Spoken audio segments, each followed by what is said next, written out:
Tandaan ninyo, ang nakikita ng Panginoon ay hindi lang kung ano yung ginagawa natin, kundi kung ano yung laman ng puso natin. Kung taos sa puso ang pagsunod, hindi tayo magpapalusot. Sasabihin natin, exempted naman ako dyan.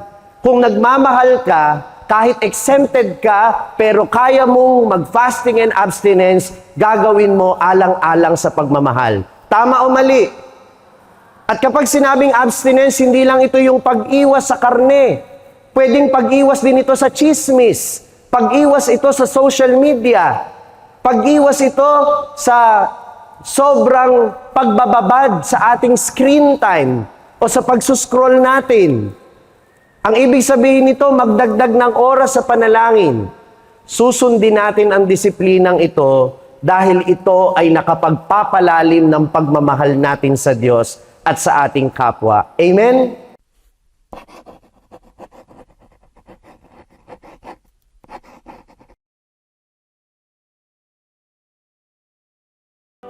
Sumainyo ang Panginoon.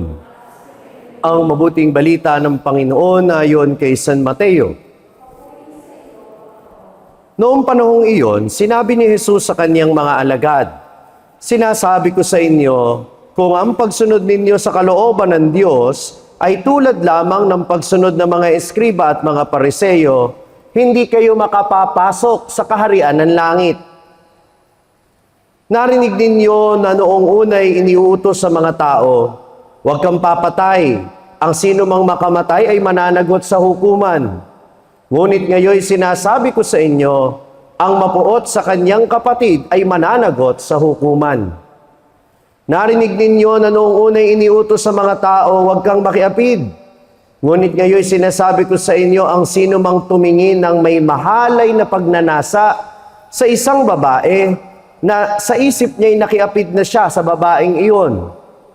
Narinig pa ninyo na noong unay iniutos sa mga tao, huwag kang sisira sa iyong pinanumpang pangako, bagkus ay tupdin mo ang iyong sinumpaan sa Panginoon. Ngunit ngayon sinasabi ko sa inyo, huwag na kayong sumumpa kung nangangako kayo. Sabihin mo na lang na oo kung oo at hindi kung hindi, sapagkat buhat na sa masama ang anumang sumpang idaragdag dito. Ang mabuting balita ng Panginoon.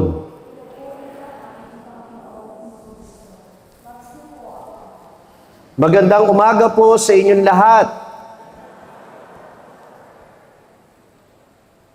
Alam ninyo, nung ako po ay bata pa, buryong na buryong ako kapag inuutusan ako ng mga magulang ko. Nakaka-relate ba ang mga batang nandito pag inuutusan kayo? Kasi iba naman, gigisingin ako ng 4:30 a.m. Tanong niyo sa akin, bakit? Pinabibili akong pandesal. Hanggang ngayon po, hirap na hirap akong bumangon sa umaga. Kaya po, hindi po kasi ako morning person. Kaya po, napakabigat sa loob ko na ako yung gigisingin para bumili ng pandesal, ang lalakarin ko po mula simbahan hanggang crossing. Ganun kalayo yung bilihan ng pandesal. Kaya po, medyo masama po ang loob ko. Pero ang paliwanag sa akin, dahil ako ang panganay, ako talaga ang dapat nautusan at maging responsable para sa mga kapatid ko at katuwang ng aking mga magulang. Ilang taon ko din pong ginawa yon, hanggang sa yung mga kapatid ko, unti-unti nauutusan na din. Pero alam ninyo, dati, kaya lang ako sumusunod kasi natatakot akong mapagalitan. Kaya ako sumusunod dahil gusto ko na respetuhin ang mga magulang ko. Pero kalaunan, alam nyo, na-realize ko na kaya pala ako sumusunod, tinuturuan pala ako ng mga magulang ko na magkaroon ng malasakit sa pamilya. Na ipahayag ang pagmamahal sa pamamagitan ng pagsunod at sa pamamagitan ng paglilingkod. Obedience is an expression of love. Pakiulit nga po. At palagi niyo yung tatandaan, yan ang tinuturo ni Jesus sa Ebanghelyo ngayon. Lalo na dun sa mga Hudyo, sa mga tao na kaya lang sumusunod ay takot maparusahan o kaya naman ay gusto ng gantimpala. Para kasi sa mga Hudyo, ang mga utos ng Diyos ay dapat sundin para sila'y pagpalain sapagkat pag sila'y sumuway, sila'y parurusahan. Ang problema, hindi na nag-mature ang kanilang pangunawa sa pagsunod. Kaya para na lang silang robot, gagawin kung ano yung nauutos, iiwasan kung ano yung mga pinagbabawal. Pero bakit nila ginagawa yun? Yun ang tanong. At ang gusto ng Panginoon, hindi lang yung basta sumusunod, kundi nauunawaan natin kung bakit tayo sumusunod. And again, what is the wisdom of obedience? It is an expression of love. Kung ang pagsunod ay pagpapahayag ng pagmamahal, dapat ito'y isang malayang desisyon. Kaya nga narinig natin sa unang pagbasa, hindi tayo pinipilit ng Diyos na sumunod sa Kanyang kalooban. Malaya nating pipiliin ang pagsunod sa Kanya. Nakikinig pa kayo? Halimbawa, sa pagsisimba, tayo ba ay pinupuwersa na magbihis ng maayos? Tayo ba'y pinupuwersa na tumahimik? Tayo ba ay pinipilit na magsimba? Tututukan ba kayo ng barel kapag ayaw niyong magsimba? Hindi kayo pinipilit na sambahin ng Panginoon, pero nandito kayo bilang malayang pasya ninyo na ang Panginoon ay mahalin at paglingkuran at siya'y sambahin sa banal na misa. Amen ba yon? Malaya ba kayong nagpunta rito para magsimba?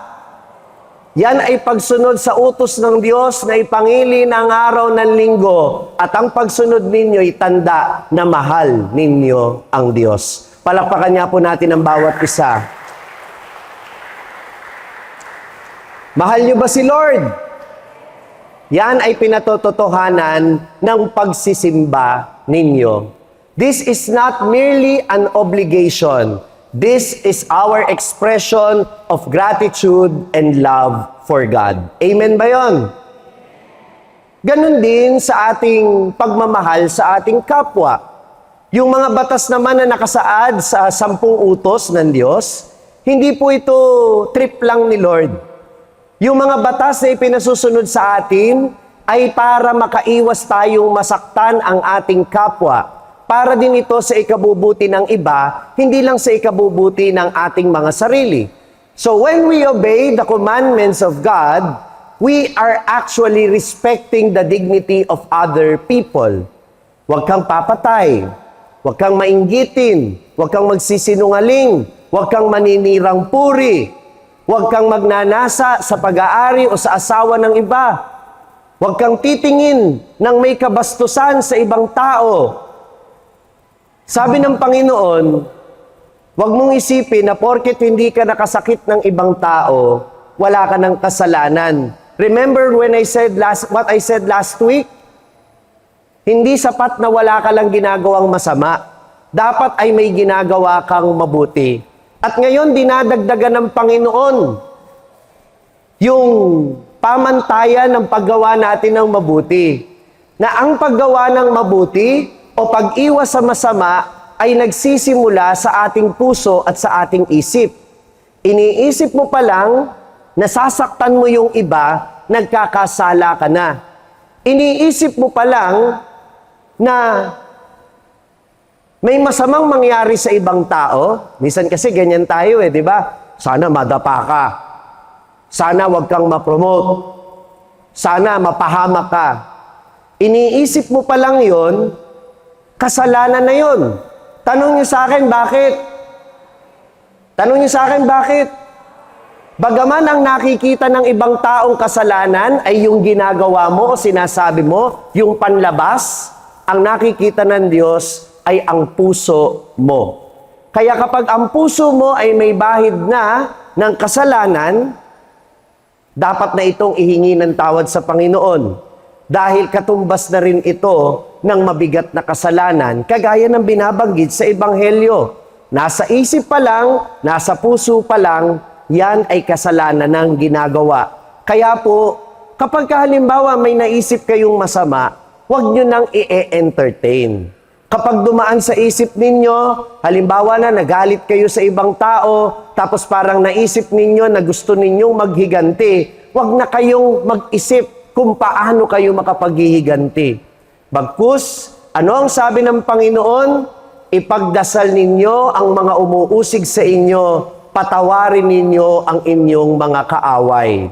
Mahalin ninyo ang inyong mga kaaway.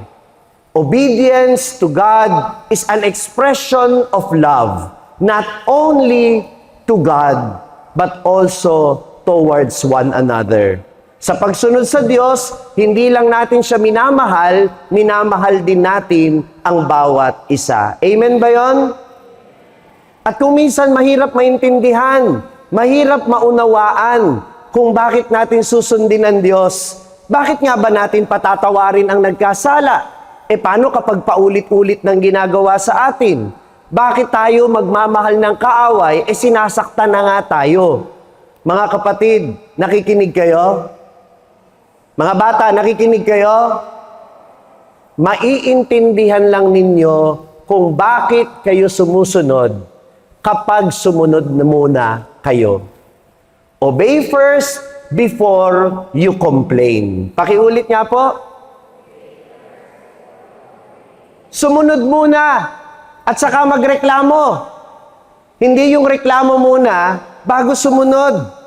Dahil kung minsan, pag sumunod tayo, madalas, mauunawaan natin bakit tama na sumunod tayo.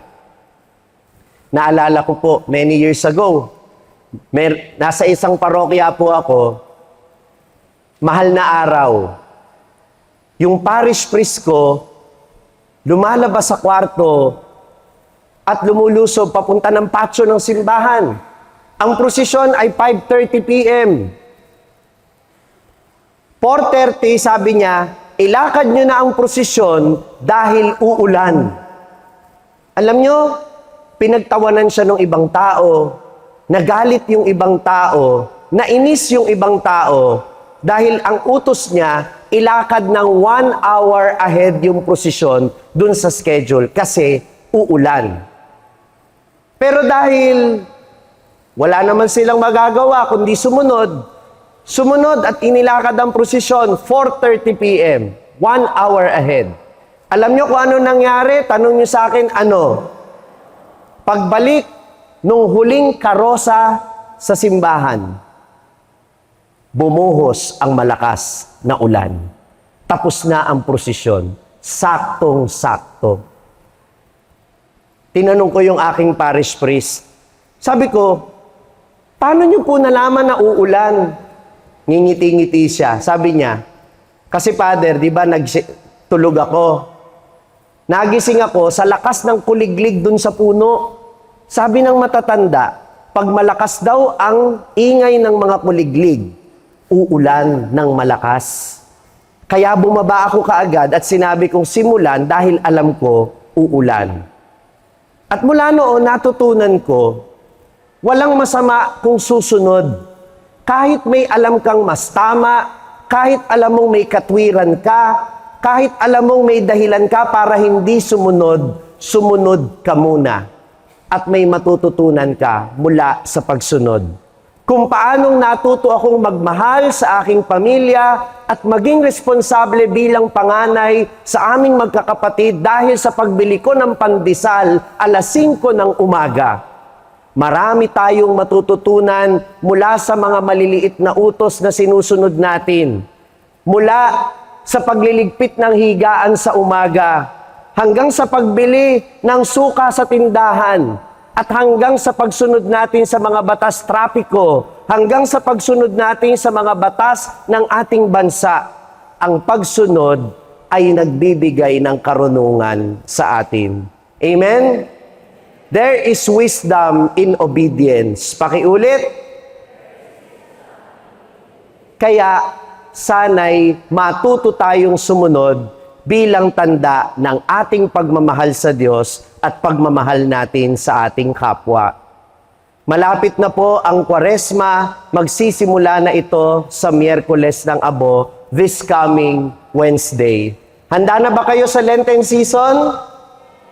Handa na ba kayo sa Lenten season? Isa sa mga sinasanay sa atin ay ang pagsunod. At ang unang batas na kailangan nating sundin sa darating na Ash Wednesday ay ang fasting and abstinence. Ilang beses kakain kapag nagfa-fasting? 1 full meal. Isang pagkain lang na makabubusog sa iyo ang kakainin mo sa buong maghapon. Kapag sinabing abstinence, anong ibig sabihin nun?